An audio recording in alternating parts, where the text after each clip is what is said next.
Bismillahirrahmanirrahim. Assalamualaikum warahmatullahi wabarakatuh.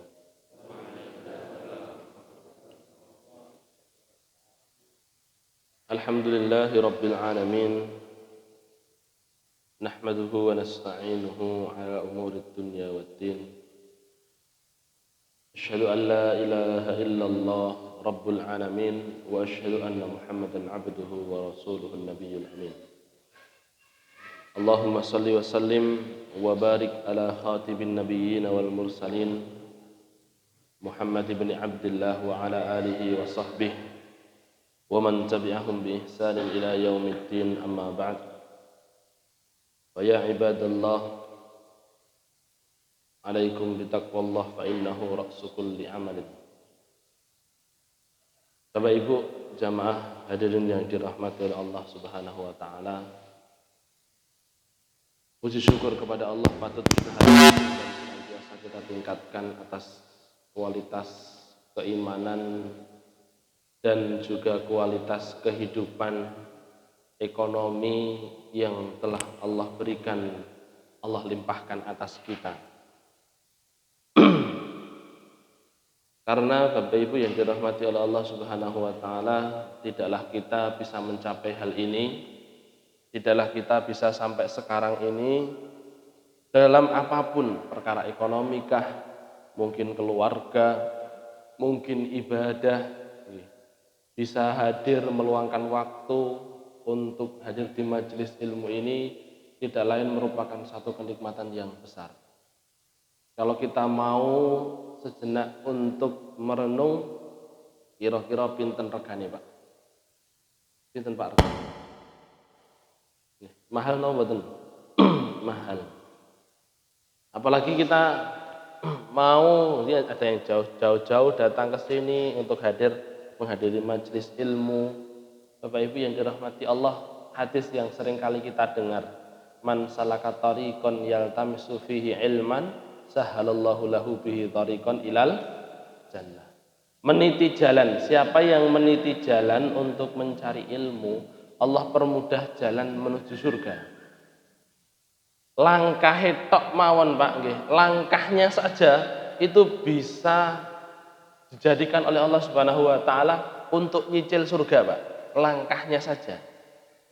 Langkah tok berangkat panjenengan nggih. Lah nanti kalau misalkan saya tidak melangkah Pak Ustaz, tapi pakai sepeda motor, ya padha wae mlebet nggih. Nah, itu salah satu kias di situ, Pak. Kias terpakainya di situ. Nanti kan ada hadis, man tawaddoa fa ahsanal wudu, siapa yang wudu kemudian menyempurnakan wudunya, tsumma ghada ilal masjid la yukhrijuhu illa shalah, kemudian berangkat ke masjid tidak keluar kecuali untuk sholat. Ya, yang kenapa kok berangkat ke masjid? Mergone arep sholat, tidak yang lainnya. Oh, kebetulan saya pengen ketemu karo Pak Edi, saya tak di masjid. Nah, bukan karena itu, tapi karena memang benar-benar mau sholat. Maka Rasulullah SAW melanjutkan, fakullu khutwatin rafa'allahu darajatan wa khata'an khuttatan. Setiap kali satu jangkah, sak langkah, Allah akan tinggikan derajat, kemudian Allah akan hapus satu dosa. Kalau misalkan bawa kuda, kalau misalkan bawa sepeda motor, kan renek jangkahe. Apa berarti kita tidak boleh bawa sepeda motor? Pak Edi dari Tugu harus melaku. Pak Jiono juga. Terus saya mereka kudu melaku. Ya ndak, seiring berjalannya waktu, seiring berkembangnya zaman, pakai motor ya enek pahalane. Lah terus pahalane seperti apa? Ya terserah Allah nanti, apakah Allah mau kasih setiap satu kilan, sak kilan, sak jangkah niku lek panjenengan jangkah niku pinten kilan, Pak? Apa ya enek jangkah waduh men 2 kilan mlaku bot-bot ngono ndak ada nggih. Ini ya melangkahkan biasa. Mungkin setiap sakilan nanti dihitung satu jangkah. Mungkin setiap satu hasta dihitung satu jangkah dan sebagainya. Jadi intinya Bapak Ibu yang dirahmati Allah Subhanahu wa taala, salah satu contoh gambaran bahwasanya kias dalam kehidupan kita, dalam agama itu memang kita perlukan, kita butuhkan, apalagi seiring berkembangnya zaman. Seperti contohnya pakai mikrofon dan lain sebagainya. Nah, Rasul mengatakan langkah kita ke majelis ilmu itu ternyata bisa untuk nyicil surga. Itu baru langkahnya. Imam An-Nawawi kemudian menerangkan karena hadis itu termasuk diriwayatkan oleh Imam Muslim, dalam syarahnya beliau mengatakan ini menunjukkan Allah Subhanahu wa taala niku lomo. Wong langkah etoke bisa untuk nyicil surga. Belum nanti berapa banyak ilmu yang didapatkan, belum nanti berapa banyak ilmu yang masuk kemudian dihafalkan, belum nanti berapa banyak ilmu yang kemudian diamalkan. Tambah apa meneh surgane, tambah berapa lagi pahalanya. Maka Bapak Ibu yang dirahmati Allah Subhanahu wa taala, itulah barokahnya ilmu, itulah keuntungan ketika kita mau mencari ilmu agama. Sampai-sampai Imam Ahmad bin Hambal, Pak. Imam Ahmad bin Hambal itu berangkat dari Baghdad. Baghdad niku Irak nih, Pak. Dari Baghdad ke Mekah untuk haji. Ya. Bersama dengan Imam Ibnu Ma'in. Imam Ibnu Ma'in itu seorang ahli hadis, juga seorang ahli rijal, ahli para perawi. Jadi senengane kalau Ustadz sinten niku sing sanjang. Senengane ngrasani wong, tapi ngrasani dalam kebaikan. Karena nanti kan oleh Imam An-Nawawi masuk ke ngrasani, Pak. Orang sudah meninggal tapi panggah dirasani wae. Ini orang dhaif, ini orang muttaham bil kadzib, ini orang begini. Tapi itu ngrasani dalam kebaikan karena memang dibutuhkan. Nah, Imam Ibnu Ma'in dan Imam Ahmad bin Hambal ini dua orang sahabat. Dua orang sahabat berangkat dari Baghdad ke Mekah. Terus kemudian keduanya itu, Pak, sudah niatan. Aku harap dari Baghdad tadi wis ngomong, ayo ning Mekah yuk. Kaji-kaji no ning Mekah. Sampai ke sana. Kalau Imam Ahmad dulu, Pak, nggih, kaji ngoten nggih bukan hanya sekali dua kali, Pak. Kita janjian no kaji-kaji yo ngono. Janjian kaji-kaji, janjian kan nggih, ayo ning Syekh Musa yo ngono. Lek Imam Ahmad tuh janjiane beda nggih. Ayo ning Mekah yo kaji-kaji ngono lho. Padahal ya jauh.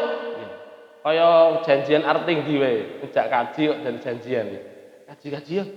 Mosok wis lama saya ndak kaji kok, yo kaji-kaji yo. Dari Baghdad ke Mekah. Padahal perjalanan kalau naik onta itu mangkat tok niku, Pak, 1 bulan. Kemudian Imam Ahmad mengatakan, nanti engkau berkaji, aku pengen sinau. Sinau ke siapa? Namanya Imam Abdur Razak As-Sun'ani, pemilik kitab Al-Musannaf. Dia rumahnya di Yaman, Pak. Ya, saya mboten nate teng Yaman. Dari Mekah ke Yaman itu berapa? Ning zaman saiki pernah, zaman saiki. Nek ke Yaman belum pernah. Bapak Ibu yang dirahmati Allah, dari Baghdad sampai ke Mekah. Ternyata sing digoleki Abdur Razak niki, ya Abdur Razak iki ternyata ning Mekah, Pak. Orangnya di Mekah. Lah otomatis kan nggih, Imam Ibnu Ma'in mengatakan, "Lah iki no Abdur Razak ning kene, wis dipanggil saja." Kan Imam Ahmad juga ndak kalah tenar, Pak. Imam Ahmad ndak kalah tenar, beliau orang terkenal juga. Itu setelah Imam Ahmad mendapatkan perilaku disiksa niku, kan jadi terkenal seantero negeri. Ya. Akhirnya wis iki dipanggil saja. Dipanggil ae, disuruh membacakan hadis, mau belajar kitabnya, Pak, kitab Al-Musannaf itu. Dipanggil saja, terus kemudian suruh membacakan kitabnya, kita langsung nulis begitu saja. Oh, diperhatikan, dipelajari, oh tenan piye hadisnya, oh seperti ini. Ra usah dadak tekan Yaman sana. Wong ning kene ya. Apa kata Imam Ahmad bin Hambal? Imam Ahmad mengatakan, "Loh, barokahnya ilmu itu tidak didapatkan dengan cara seperti itu, tapi dengan cara menempuh jarak mendatangi ilmu." Masya Allah, Pak. Tenan, Pak, Bapak Ibu yang dirahmati Allah Subhanahu wa taala nggih. Akhirnya ditunggu, Pak. Imam Abdur Razak ini kan bolo-bolone nggih kathah. Teman-temannya banyak, diundang ke sana, diundang ke sana. Ke Mekah orang ndang mulih-mulih, ditunggu. Sampai kemudian selesai urusan beliau, ternyata cukup lama di Mekah. Selesai urusan beliau, maka beliau pulang ke Yaman. Imam Ahmad nggih ngintil dari belakang, seorang guru besar nggih, dan Imam Abdur Razak pun tidak menyadari bahwasanya yang dalam rombongannya itu ada Imam Ahmad bin Hambal, ada Imam Ibnul Madini, Ibnu Ma'in, Yahya Ibnu Ma'in. Akhirnya Bapak Ibu dirahmati Allah sampai ke Yaman. Mergane mau asline bekale iki dikira-kira wis cukup nggih, Pak. Bekal iki kira-kira cukup angko misalnya ke Mekah langsung wis bar kaji langsung bablas ning Yaman ning kono sinau oke mulih. Sudah diprediksi bekalnya cukup sampai ke Yaman ternyata bekalnya habis, Pak. Oke. Bekalnya habis. Imam Ahmad bin Hambal gimana? Apa harus wah bekalku wis entek mulih ae? Enggak. Sampai di sana karena Imam Abdul Razak ini halaqah ilmunya, majelis ilmunya dimulai dari pagi sampai menjelang malam, Maka di pagi hari Imam Ahmad tidak bisa, Pak. Ora iso melok, wong ora duwe bekal sama sekali, akhirnya beliau menjadi kuli panggul di pasar. Padahal temennya Yahya ibnu Ma'in ini punya harta, ditawari sama Yahya ibnu Ma'in, kita bagi-bagi saja. Sampean ikut, ayo gendang sinau undang itu akeh, terus gendang mulih. Oh ndak, saya kesini itu bukan untuk nebeng sampean kok gitu. Saya kesini itu bukan untuk nebeng sampean gitu. Lah kita ditawari ngoten niku Pak. Ya ndak apa-apa, saya ngono nggih. Tapi Imam Ahmad ndak mau. Ya ndak, saya ora arep nebeng sampean kok. Aku ngerti lah sampean duwe, tapi aku ngejak kowe ning Mekah, ngejak kowe ke Yaman itu bukan untuk ini. Akhirnya Pak, beliau jadi kuli panggul, kemudian beliau bisanya datang cuma di siang hari kepada Imam Abdul Razak. Bapak Ibu yang dirahmati Allah, setelah beberapa waktu Imam Abdul Razak niki tahu bahwasanya katanya di majelisnya itu ada Imam Ahmad bin Hambal gitu. Terus kemudian digoleki, wongnya sing seperti apa? Yang seperti ini, ciri-cirinya disebutkan. Ternyata kok kelihatan itu pas siang saja. Siang sampai sore saja, Kemudian dipanggil, sampean Ahmad bin Hambal. Iya, saya Ahmad bin Hambal. Loh kok pagi hari sampean enggak kelihatan? Kok enggak datang aja pas pagi hari? Karena kalau di siang sampai sore hari itu biasanya saya cuman menjawab pertanyaan saja, tanya jawab saja. Tapi kalau misalkan pagi hari, biasanya saya bacakan hadis gitu. Kemudian Ahmad bin Hambal mengatakan, saya kalau pagi hari nguli pagi hari saya cari makan saya. Akhirnya kemudian Imam Abdul Razak mengatakan, kalau begitu wes ngene wae, sampean bermukim di sini saja, tak openi, tak kei pangan, nanti sampean lek belajar rasa mikir makan. Nanti mulai tak sangoni. Kurang penak apa? Apa kata Imam Ahmad? Satu hadis yang sampean berikan kepada saya itu lebih saya demeni daripada segepok uang yang sampean berikan untuk saya. Gitu, Pak. Loh, bukannya Imam Malik dulu juga menanggung kehidupan murid-muridnya. Jadi Bapak Ibu dirahmati Allah, Imam Malik itu beliau bukan hanya seorang ulama tapi wong sugih. Ketika ada murid-muridnya yang datang jauh ke Madinah, karena beliau bermukimnya di Madinah, datang jauh ke Madinah, orang duwe sangu ngoten niku disuruh sudah di sini saja mondok ning kene wae, tak openi engko mulih tak sangoni. Apa kata Ahmad bin Hambal? Ya, saya tidak mau, lebih baik saya mendengarkan hadis daripada saya harus menerima uang dari Anda. Bapak Ibu hadirin yang dirahmati Allah Subhanahu wa taala, setelah sekian lama selesai, Pak, terus pulang. Ketika dicek ternyata, Pak, yang ada dalam kitab Al-Musannaf, Al-Musannaf itu kitabnya lebih kecil daripada kitab Musnad Ahmad. Ternyata yang ada dalam kitab Al-Musannaf itu hanya beberapa hadis yang baru saja beliau dengar. Hadis-hadis yang lain kebanyakan itu sudah pernah beliau dengar semuanya. Tidak kemudian Ahmad mengatakan, aduh gelo, seko ning nggon Sam, terus ning Mekah, ning Yaman, ternyata hadisnya wis tak rungokne kabeh. Imam Ahmad tidak mengatakan seperti itu. Bapak Ibu yang dirahmati Allah, kenapa? Karena beliau mencari keberkahannya ilmu tadi, beliau mencari khutwahnya tadi perjalanannya tadi. Kadang Bapak Ibu yang dirahmati Allah, di masa kita, di masa era penuh dengan kemudahan Pak. Masa penuh dengan kemudahan ini kadang kita kehilangan momen-momen seperti itu. Ya. Apakah tidak diperbolehkan kemudian kalau misalkan mau mendengarkan ceramah itu tinggal pasang bantal, sendenan ngene, terus kemudian HP-nya dibuka, klik YouTube, cari ustadz yang paling favorit, cari tema yang paling favorit, dirungokne.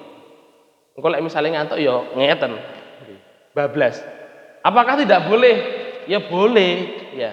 Cuman Bapak Ibu yang dirahmati Allah, ketika kita mau menempuh jarak, ketika kita mau untuk hadir langsung di majelis ilmu, itu jauh barokahnya lebih banyak daripada ketika kita sambil sendenan kalau teklak-tekluk gini ngrungokne di YouTube. Dua-duanya ada maziyahnya, tapi barokahnya lebih banyak ketika kita mau menempuh jarak. Bapak Ibu hadirin yang dirahmati Allah Subhanahu wa taala, maka beruntung panjenengan semua ketika mau hadir di majelis ilmu, ya, semoga Allah Subhanahu wa taala menjadikan hadirnya panjenengan semua ini menjadi satu sebab, ya, untuk mendatangkan keridhaan Allah Subhanahu wa taala, untuk mendatangkan rahmat Allah Subhanahu wa taala dalam segala lini kehidupan kita. Amin ya rabbal alamin. Baik, nggih Bapak Ibu yang dirahmati Allah, kita lanjutkan pembahasan kita. Niki materinya Arba'in An-Nawawiyah, Pak. Monggo kopi ini diunjuk riyin, nggih. Kajenge biar.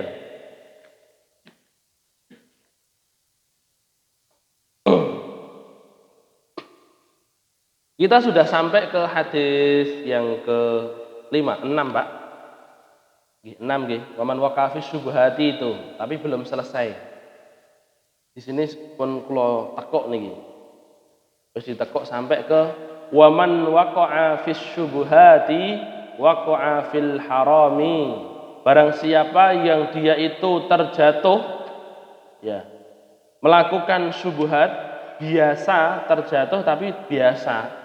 Lam yatruk fi'luha, jadi biasa melakoni syubhat, perkara syubhat itu dilanggar. Sudah kita bahas nggih kemarin, termasuk perkara syubhat itu adalah perkara yang tidak kita ketahui ilmunya, itu perkara yang syubhat. Masing-masing orang kadar syubhatnya berbeda-beda. Masing-masing orang kadar syubhatnya berbeda-beda. Nah, makanya Bapak Ibu dirahmati Allah, siapa yang terbiasa seperti itu? Orang ngerti tapi pokoknya dilakoni wae. Tidak tahu ini benar atau salah, pokoknya dilanggar begitu saja. Siapa yang sudah terbiasa seperti itu, maka dia akan lebih mudah untuk terjatuh pada keharaman Allah Subhanahu wa taala. As-saghirah tajurrul kabirah wa hiya tajurrul kufur. Yang namanya dosa kecil Bapak Ibu yang dirahmati Allah Subhanahu wa taala, beramal tanpa ilmu itu dosa napa pahala? Bahaya. Bahaya. Kalau perintah Allah Subhanahu wa taala, wala taqfu ma laisa laka bihi ilm. Jangan ngomong kalau kamu tidak punya ilmu. Berarti itu kan larangan. Larangan itu menunjukkan ketidakbolehan atau ora popo. Ketidakbolehan. Maka Bapak Ibu yang dirahmati Allah Subhanahu wa taala, ngomong saja tanpa ilmu tidak diperbolehkan, maka beramal pun juga tanpa ilmu tidak diperbolehkan. Kecuali nanti dalam tanda kutip ada di sana istilahnya rubuh-rubuh gedang, ya Pak. Rubuh-rubuh gedang, ya misalkan seperti perkara-perkara yang perkara-perkara yang umdah, perkara-perkara yang penting, sholat, orang baru masuk Islam atau orang suwe gak sholat, terus kemudian tobat mulai sholat, rubuh-rubuh gedang sih, tapi tetap kewajiban dia itu menuntut ilmu, dan ilmu itu nanti yang meningkatkan kualitas ibadah dia, kualitas ibadah dia. Bapak Ibu yang dirahmati Allah Subhanahu wa taala, kalau kita terbiasa dengan perbuatan-perbuatan dosa kecil, alah gur cilik, alah perkara ini enggak popo, ora sampai nyerempet keharaman gur sithik nggih, gur sithik tok. Bapak Ibu yang dirahmati Allah Subhanahu wa taala, maka dosa-dosa kecil ini nanti yang akan menjerumuskan kita kepada dosa yang besar. Sedangkan dosa yang besar kalau kita biasakan, alah dosa besar masih dosa gede tapi iso diampuni, dimintakan ampun, ini nanti yang akan menjerumuskan kita kepada kekufuran. Bapak Ibu yang dirahmati Allah, Ibnu Mas'ud radhiyallahu taala kan pernah sampaikan nggih, yang sering kita bahas, apa itu orang beriman kalau melihat dosa kecil itu seperti dia berada di bawah kerikil, gunung kerikil. Dosa kecil ibaratnya kerikil, kata Rasulullah SAW. Atau beliau kadang mengibaratkan sebagai ranting-ranting kecil. Ibaratnya dia berada di bawah gunung kerikil, maka dia akan senantiasa takut kalau misalkan gunung ini akan menimbun dia. Tetapi sebaliknya, orang yang senantiasa bermudah-mudahan fajir itu orang senantiasa bermudah-mudahan untuk melakukan dosa.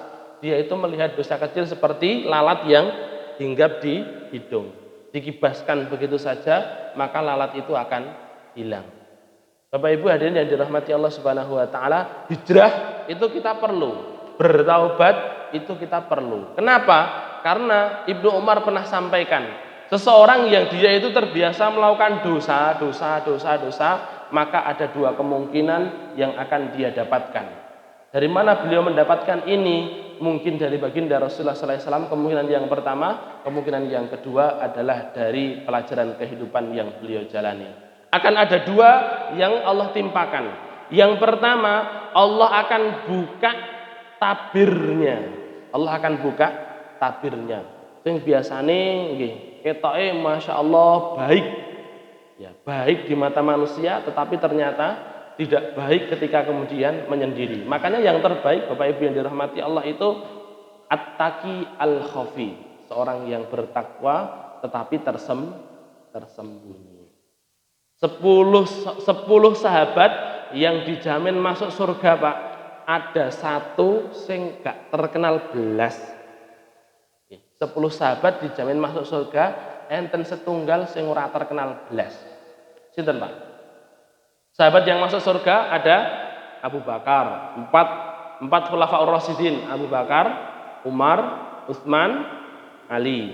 Terus ada lagi Thalhah, Zubair, nggih. Terus ada lagi Abdurrahman bin Auf, ada lagi Sa'ad bin Abi Waqqas. Terus ada lagi sinten? Sinten? Bukan Hamzah. Abdullah? Bukan. Sinten? Coba sinten? Bilal bin Rabah. Kalau Bilal bin Rabah sudah beda. Yang tidak bukan Abdullah bin Zubair. Coba diulang lagi. 4 khulafaur rasyidin, terus kemudian 4 khulafaur rasyidin, kemudian ini semuanya muhajirin niki. Semuanya muhajirin. Ya. 4 khulafaur rasyidin, kemudian Sa'ad bin Abi Waqqas, Abdurrahman bin Auf, Thalhah bin Ubaidillah, Zubair bin Awam, terus kemudian Senes. Silahkan dibuka coba. Sinten? Yang paling tersembunyi saya, yang terakhir, yang paling tersembunyi, sing gak terkenal blas. Namanya Pak Sa'ad bin Zaid. Sa'ad bin Zaid itu Pak, wonge gak terkenal blas, seorang sahabat, ceritane ning ngendi kuwi ora enek. Hanya ada 2 cerita, Pak. Cerita yang pertama, Sa'ad bin Zaid itu hanya dikenal sebagai saudara iparnya Umar ibnul Khattab radhiyallahu ta'ala anhu. Umar kan nggih, ketika masuk Islam, itu ceritanya ketika Umar masuk Islam, Pak. Umar niki dia asline niku mboten cawe-cawe, Pak. Kanjeng Nabi sanjang napa niku mboten cawe-cawe sebelum masuk Islam itu. Dia tidak peduli. Tapi kemudian dia ini suatu kali punya pemikiran begini. Iki sakjane Muhammad iki sapa to? Yang memecah belah bangsa Quraisy iki sapa to? Wetem aku. Mosok bisa memisahkan antara seorang bapak dan anaknya, kerabat dipecah belah. Sapa iki jane? Akhirnya dia asah pedang, Pak. Dia asah pedang, nenteng pedang. Oh nggih ngoten niku nggih. Jadi pedangnya di sini, terus kemudian di napa niku diunjukne ngoten. Nanti di riwayat lain itu ndak, Pak. Dia ambil pedangnya, Pak. Ndak pakai sarung, terus kemudian begini, Pak, diseret. Nah, kemudian bertemu dengan seseorang. Mar, sampean arep ning endi? Kok besengut ngono nggih. Terus kemudian Umar mengatakan, "Saya mau datang kepada Muhammad ini yang katanya memecah belah bangsa kita. Arep bapak nih, tak bunuh dia." Gen sera enek geger-geger barang. Terus kemudian Bapak Ibu yang dirahmati Allah, ternyata yang sedang bertemu Umar ini punya kerabat dengan baginda Rasulullah. Kemudian mengatakan, "Mar, apa sampean iki gak izin deloken sik keluargamu kae lho." "Loh, sapa keluargaku?" Adikmu Fatimah kae lho, mlebu Islam karo bojone." "Mosok?" "Iya, mosok kowe petita-petiti nggawa pedang arep datangi Muhammad, adikmu dhewe gak mbok urus lho. Kok gak izin sampean?" Bapak Ibu yang dirahmati Allah, dia berbalik arah, kudune ngetan malah ngulon. Langsung datangi Pak gedor-gedor. Sebelum dia gedor-gedor, itu ternyata dia mendengarkan lantunan Al-Qur'an yang dibaca oleh Khabbab bin Arad. Khabbab bin Arad. Duh, tenan nih, maca tenan iki. Sing digawa Muhammad iku ya iki. Langsung digedor-gedor. Bapak Ibu yang dirahmati Allah Subhanahu wa taala, gedor-gedor, kemudian mengatakan, "Hei Fatimah, buka pintu nih." Bapak Ibu yang dirahmati Allah Subhanahu wa taala, Khabbab bin Arad, Pak, yang ketika itu jadi murabbinya, langsung delik ning ngisor meja, Pak. Nggih. Ya memang di sirahnya itu dia delik di bawah meja. Waktu itu memang nggih banyak yang takut dengan Umar. Margane Umar niku juara MMA nomor 1 sak Quraisy. Gelut nggih. Gelut ning pasar Ukat menangan dhewe nggih. Yang jadi rivalnya itu siapa? Khalid bin Walid. Bapak Ibu yang dirahmati Allah, kan sudah pernah kita bahas bagaimana bentuknya Umar kan nggih. Umar dan Khalid itu dua-duanya sama-sama gede nih. Sampai numpak jaran niku ora sah dadak nganggo napa niku ancik-ancik gitu. Numpak jaran terus kemudian sikile disembujurne gini, gleser, Pak. Saking gedene Umar. Besar, tinggi besar orangnya.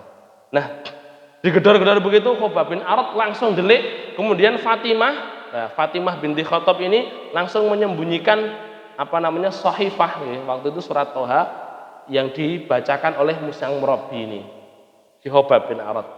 Maka kemudian Bapak Ibu yang dirahmati Allah, Khubayb bin Adi, akhirnya dibukalah oleh Fatimah. "Sampean suamiku, sampean gini wae. Umar itu sayang dengan saya." Umar tuh, Pak, walaupun dia begitu keras dia seperti itu, tapi beliau sayang sama adiknya.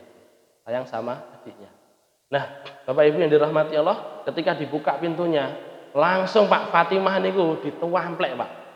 Fatimah ditampar begitu. Ditampar langsung kemudian berdarah bibirnya. Sa'ad bin Zaid itu suami dari Fatimah. Ya otomatis ketika melihat istrinya seperti itu, ya dia berusaha melindungi, dituamplek pisan. Tamplek pisan sampai pecah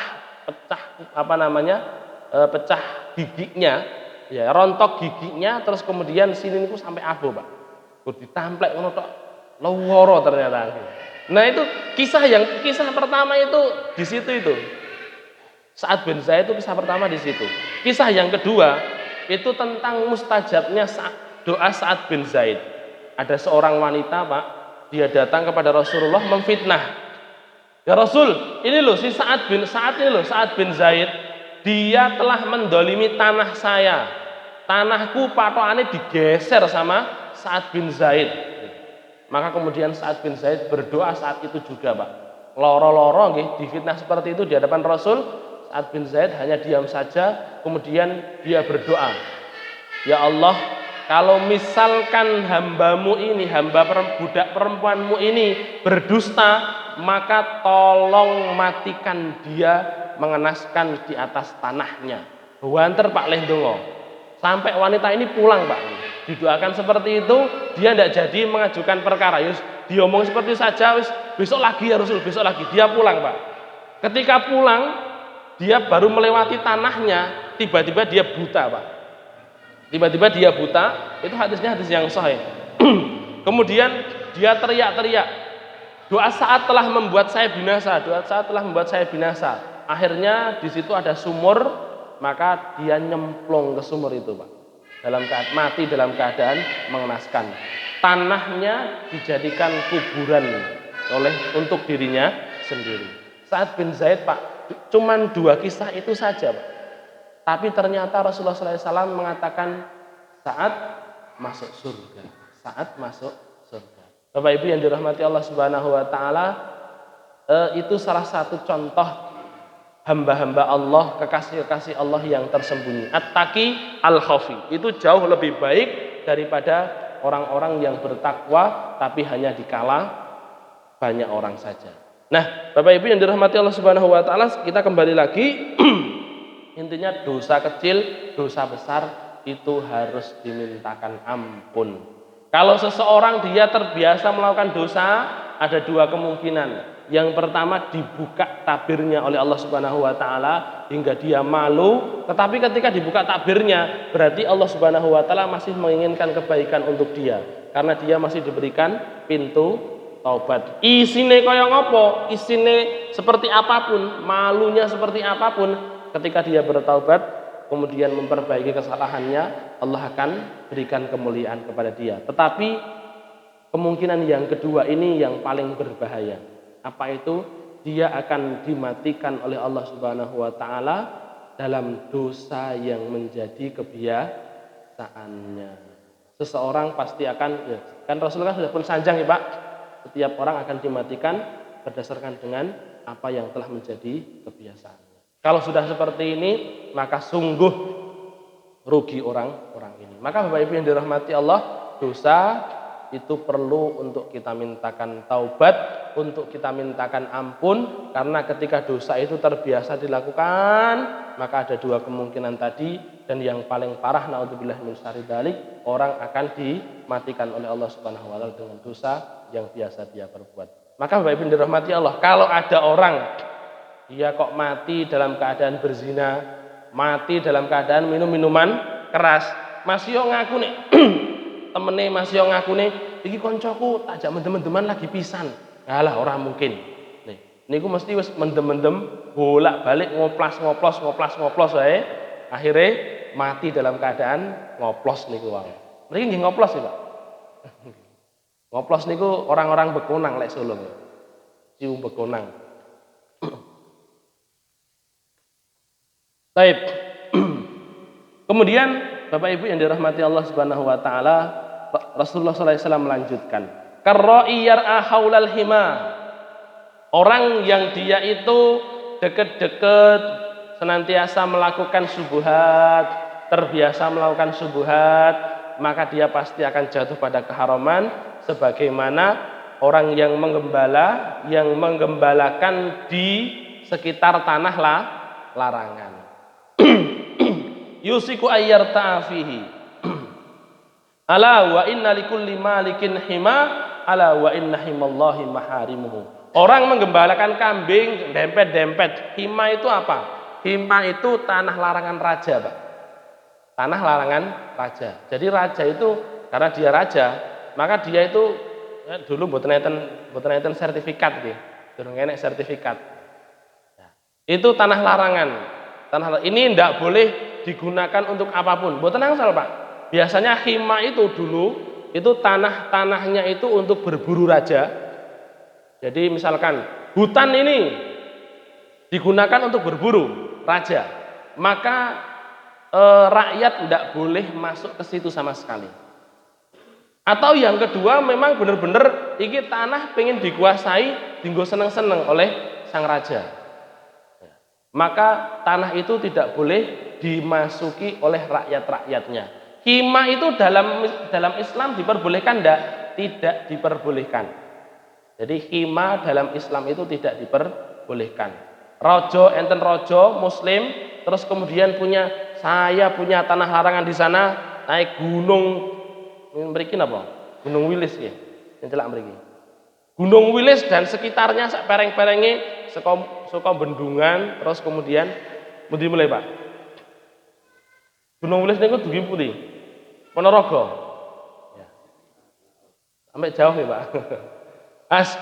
Pokoknya sak Gunung Wilis kuwi kabeh ora oleh dingoni, ndak boleh ditempati sama sekali. Nah, itu tidak diperbolehkan. Tapi kenapa kok Rasul mengatakan wa inna likulli malikin hima? Ketahuilah bahwasanya setiap raja itu punya hima. Ini tidak menunjukkan keperbolehan atau tidak menunjukkan pembolehan Rasulullah SAW dengan hima. Kecuali hima sebagaimana di masa Amirul Mukminin Umar. Ya, di masa Umar Ibnu Khattab itu, Pak, Umar itu punya tanah hima, larangan, tanah larangan. Tanah larangannya itu apa? Satu tanah yang digunakan untuk ingon-ingon kambing Baitul Mal. Kambing Baitul Mal. Nah, Bapak Ibu yang dirahmati Allah Subhanahu wa taala, tanah seperti itu diperbolehkan. Untuk ingon-ingon kambing Baitul Mal silahkan. Tapi misalnya misalkan untuk bercocok tanam, digunakan orang lain bercocok tanam, maka tidak diperbolehkan. Tapi Umar memperbolehkan rakyat untuk angon di sana juga. Gur cuman rakyat-rakyat kecil. Misalnya sing juragan duwe wedhus, kan Bapak Ibu yang dirahmati Allah, dulu di zaman para sahabat itu duwe wedhus niku nggih, duwe kambing, duwe onta, duwe napa meneh nggih? Onta sama kambing. Sapi jarang, Pak. Punya kambing sama onta niku mboten tanggung-tanggung, Pak nggih. Bukan hanya punya sapi siji lho, bukan hanya punya onta 1-2. Onta itu 1 lembah. Kambing niku sak lembah. Padahal mriki niku lembah niku sak galek niki, Pak. Lembah galek. Dari sini cekungan ngoten niku, sana kan gunung ngoten nggih. Nah, lembahnya di situ. Sak lembah itu, Pak, isine gur wedhus tok. Masya Allah. Sak lembah isine wedhus tok. Nah, kalau orang punya banyak seperti itu ndak boleh masuk sama Umar, tapi gur duwe siji loro silahkan, ndak apa-apa.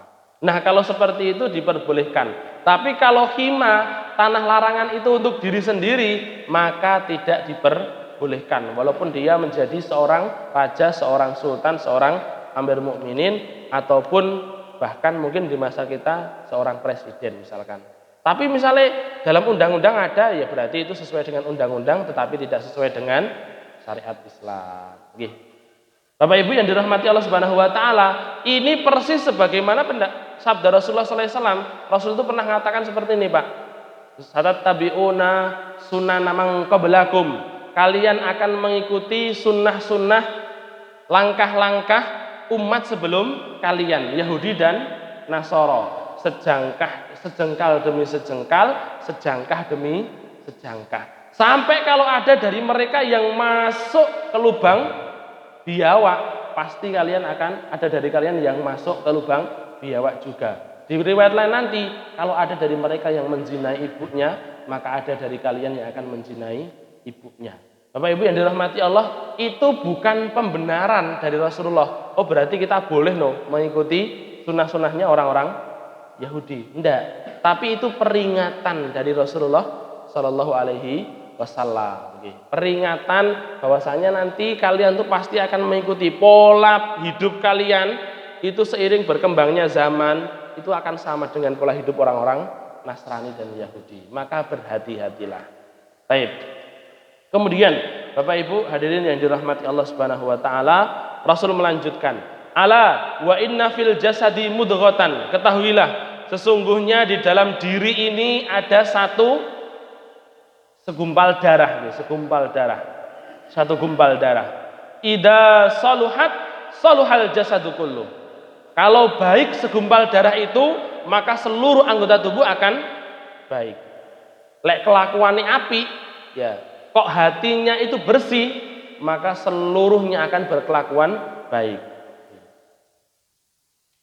Wa idza fasadal jasadu kullu. Kalau misalkan sebaliknya, kalau misalkan rusak, maka akan rusak seluruh anggota tubuh itu. Bapak Ibu yang dirahmati Allah, ini menunjukkan bahwasanya hati itu adalah kepala bagi seluruh tubuh kita.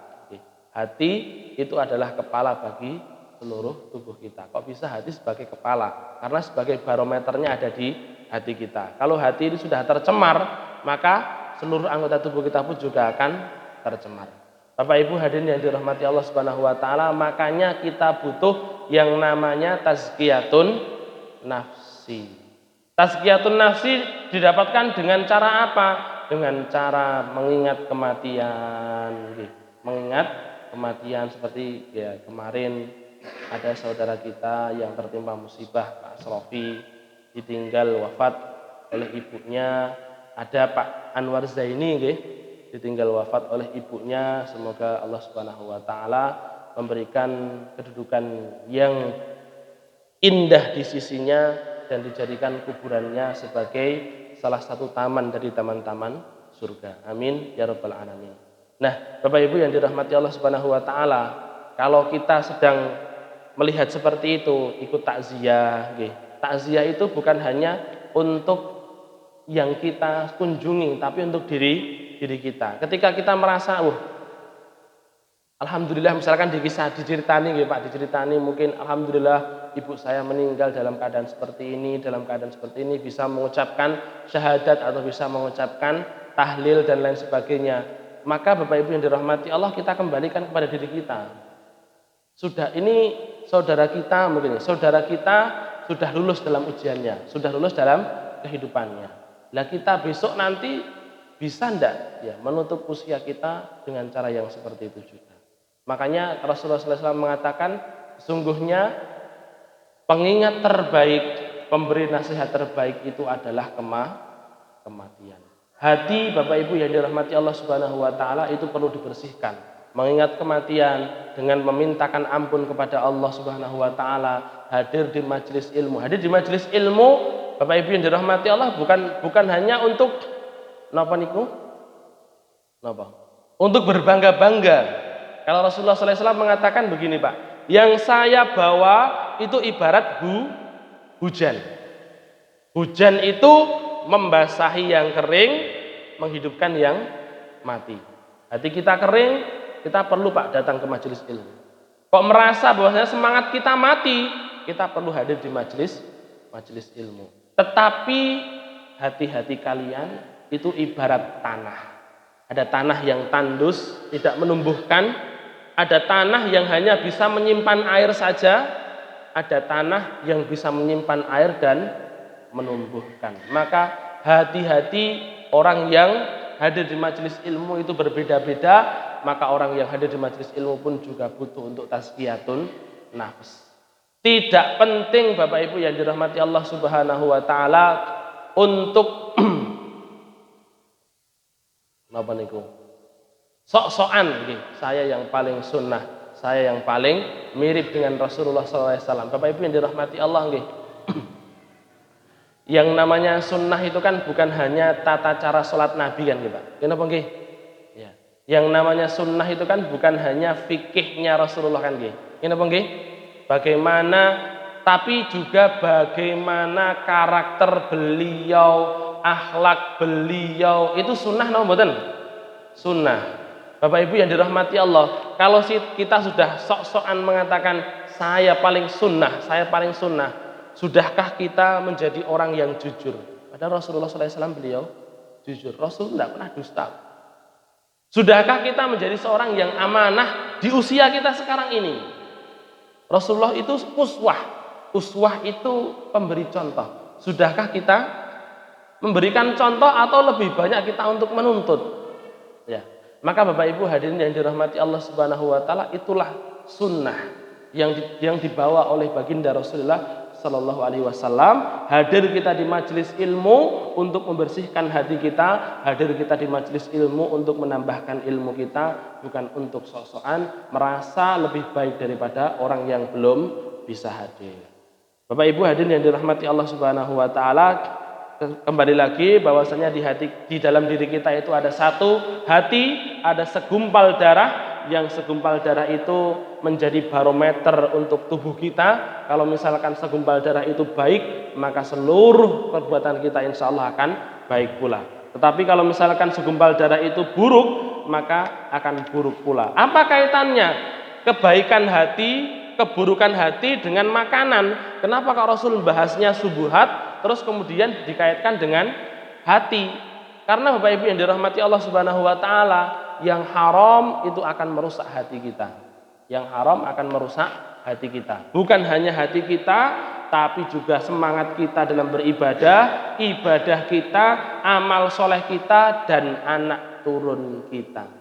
Anak turun kita. Pernah kita bahas cerita tentang Imamul Haramain nggih, Pak? Imamul Haramain itu Bapak Ibu yang dirahmati Allah nggih. Itu beliau kalau ngomong niku Pak ngeten. Ngoten. Napa Pak namine Pak? Gagap napa nggih? Gagap ya. Gagap. Lek sing napa niku lek dikageti. Wah, ngono terus napa? Latah. Oh iya latah. Ada latah ada gagap. Gagap.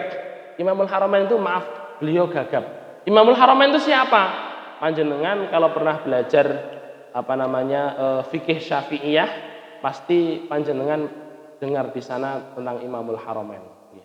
Imamul Haramain. Ini beliau itu gagap. Kenapa kok beliau bisa gagap? Kok bisa gitu? Bisa gagap ngoten niku. Beliau bercerita, dulu bapak saya yang ngomong. Apa itu? Ketika saya mulai di dalam kandungan ibu, bapak saya itu senantiasa berusaha untuk menjaga pola makan ibu saya. Ibu saya itu diwelingi, sampean ndak boleh makan apapun kecuali makanan itu sing ngeki aku. Tidak boleh minum apapun kecuali minuman itu yang ngasihkan saya. Ibu-ibu lek di ngotenke kuat napa mboten? Pripun, Bu?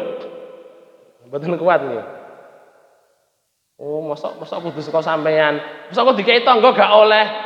Gak oleh kei tangga gak oleh, kudu saka aku. Ngoten, Pak. Kata bapaknya Imamul Haramain. Akhirnya Bapak Ibu yang dirahmati Allah, dijaga terus makanannya. Karena apa? Bapaknya tidak mau, Pak. Nanti ibunya makan yang haram, terus kemudian diserap oleh anaknya. Bapaknya tidak mau. Saking berhati-hatinya sampai seperti itu, Pak. Sampai kemudian Bapak Ibu yang dirahmati Allah, sudah lahir Imamul Haramain ini. Terus kemudian ketika masih menyusui, Pak, ditinggal sama ibunya. Kebetulan ditinggal sama ibunya. Terus ibunya ini nitip ke budak perempuannya. Tolong jaga ya anak saya. Ya, saya mau ada perlu. Bapak Ibu yang dirahmati Allah, ternyata si budak namanya budak nggih. Budak itu lebih parah daripada pembantu. Budak kan bukan hanya ngurusi anak tok nggih, Pak. Jadi pembantu sing multi talenta. Ya umbah-umbah, ya masak dan lain sebagainya. Ya. Dan itu kalau dulu kalau dalam Islam memang budak itu dimanusiakan, tapi kalau dulu budak itu dibarangkan. Budak itu barang, Pak. Jadi misal dulu nggih, budak sebelum Islam dingge napa niku latihan panah niku biasa, Pak. Melayu sampean ayo. Nah, nanti latihan panah. Jebret sapa sing kena? Aku sikile. Biasa, Pak, ngoten. Padahal ya wong, ya padha-padha wonge, tapi ternyata Bapak Ibu dirahmati Allah perilakunya berbeda. Dipakakne, misalkan nggih, iki kurang tontonan iki, apa tontonane? Anu ae. Lek kalau ada sabung ayam, kalau dulu ada sabung budak. Nanti kalau misalkan enek sing menang saiki padu karo singa. Ngoten niku, Pak. Jadi mereka itu ndak eman.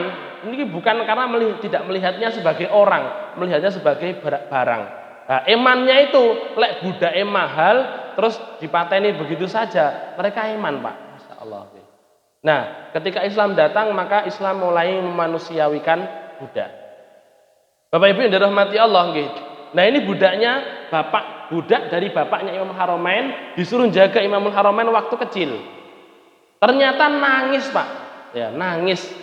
Nah, budaknya masih wedok kan enggak semua orang perempuan punya susu nggih.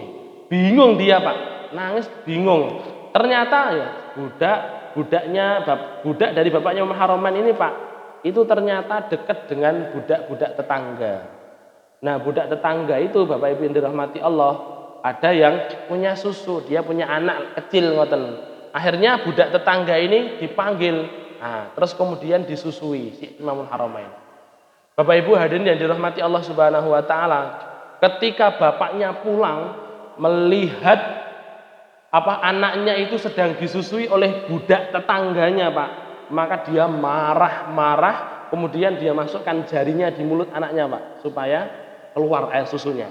Loh, kenapa seperti itu? Maka bapaknya ini mengatakan, sampean itu budak tetangga, sedangkan saya belum izin sama sekali kepada tetangga, nanti susunya budakmu biar diminum sama anak saya.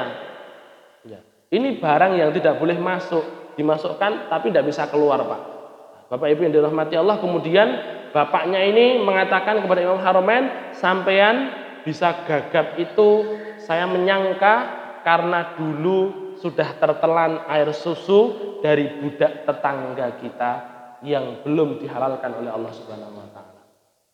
Hanya gara-gara seperti itu, Pak, Bapak Ibu yang dirahmati Allah, ternyata berimbas pada gagapnya Imamul Haramain.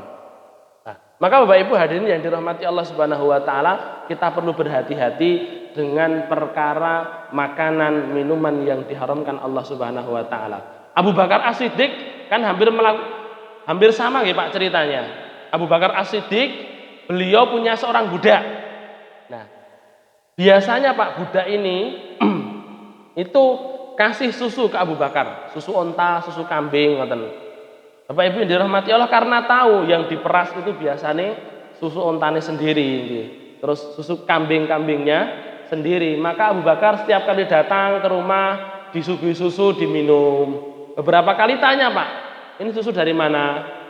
Oh, susu dari kambing kita diminum. Susu dari mana? Susu dari onta kita diminum. Bapak Ibu yang dirahmati Allah, suatu kali Pak, ternyata si Abu Bakar As-Siddiq ini tidak bertanya, Pak. Susu saka ngendi ora teko. Maka Bapak Ibu yang dirahmati Allah Subhanahu wa taala, akhirnya budak ini malah balik bertanya. Kuntu idza ji'tuka bi syai'in tas'aluni wa lam tas'alni an laban. Panjenengan biasane kalau saya kasih susu, kasih makanan itu kan teko. Ini dari mana? Masih ya budaya dhewe, Pak. Tapi Abu Bakar As-Siddiq saking menjaganya beliau itu bertanya, ini dari mana? Ini dari mana? Gitu. Tapi kok dengarin panjenengan ndak tanya. Ya. Bapak Ibu hadirin yang dirahmati Allah Subhanahu wa taala, maka Abu Bakar malah bingung malian. Loh. Lah aku biasanya ya percaya karo sampean. Emang ini dari mana? Maka budaknya ini mengatakan, Pak, dulu aku itu aku pernah meruqyah. Rokok itu kauman ruqyanul jahiliyah. Fa'tuni hada. Saya pernah meruqyah ya. Beberapa orang dalam satu kaum, ternyata budaknya ini pintar-pintar ngeruqyah, Pak. Tapi ruqyah saya itu bukan ruqyah syariah, ruqyahnya ruqyah jahiliyah. Jadi ruqyah itu bukan hanya syariah saja, perdukunan itu juga ruqyah, Pak. Kalau misalkan ada kan oh iki napa niku mumetmu tak pindah ning nggon wedhus. Blek, wedhuse kan sing mumet ganti. Nah, lek ngono kuwi ruqyah jahiliyah, Pak. Mumetmu tak pindah ning wedhus. Napa ayo. Saya punya utusan, kan nggih ada nggih. Utusan yang disampaikan kepada saya, utusan yang bersama dengan saya akan membelenggumu, akan menyiksamu kalau kamu tidak mau keluar dari tubuh ini. Ada kan nih Pak? Utusan yang ada bersama saya. Siapa utusan dengan saya itu? Bapak Ibu yang dirahmati Allah, salah satu dari contoh peruqyah yang tidak syariah kan adalah peruqyah yang bisa melihat jin. Kan nggih. Sampai-sampai Imam Asy-Syafi'i beliau mengatakan kalau ada orang dia ngaku iso ndelok jin, maka ruddat syahadatuhu, persaksiannya harus ditolak. Dia tidak bisa lagi menjadi saksi, tidak amanah. Terus kemudian dia harus dihukum wa uzira, dan dia harus dihukum lima yukhalifuhu minal Quran, karena telah menyelisihi apa yang Allah sampaikan di dalam Al-Quran. Fa innahum yarakum huwa wa qabiluhu min haitsu la tarawnahum. Bangsa jin itu sesungguhnya Allah mengatakan bangsa jin itu melihat kalian dari arah kalian tidak bisa melihat mereka. Maka kalau ada peruqyah mengatakan bisa melihat jin, berarti itu ada jin di matanya. Bapak Ibu yang dirahmati Allah, ini budak ini ternyata dia pernah meruqyah dengan ruqyah yang jahiliyah. Terus kemudian ketika dia bertamu menjadi tamunya orang itu, dikasih susu, Pak. Saya dulu tidak kasih sampean upah. Saya tak kayak upah karena dia telah meruqyah dengan ruqyah jahiliyah. Maka ketika mendengar hal tersebut, Bapak Ibu yang dirahmati Allah, ajhad nafsahu hatta taqayahu. Maka dia masukkan jarinya, Pak Abu Bakar minum susu. Susunya ternyata hasil ruqyah jahiliyah. Dia masukkan, Pak, di mulutnya, berijine teng mulute, kemudian sampai dia muntah. Dia bisa muntah, Pak. Sampai kemudian dia mengatakan Allah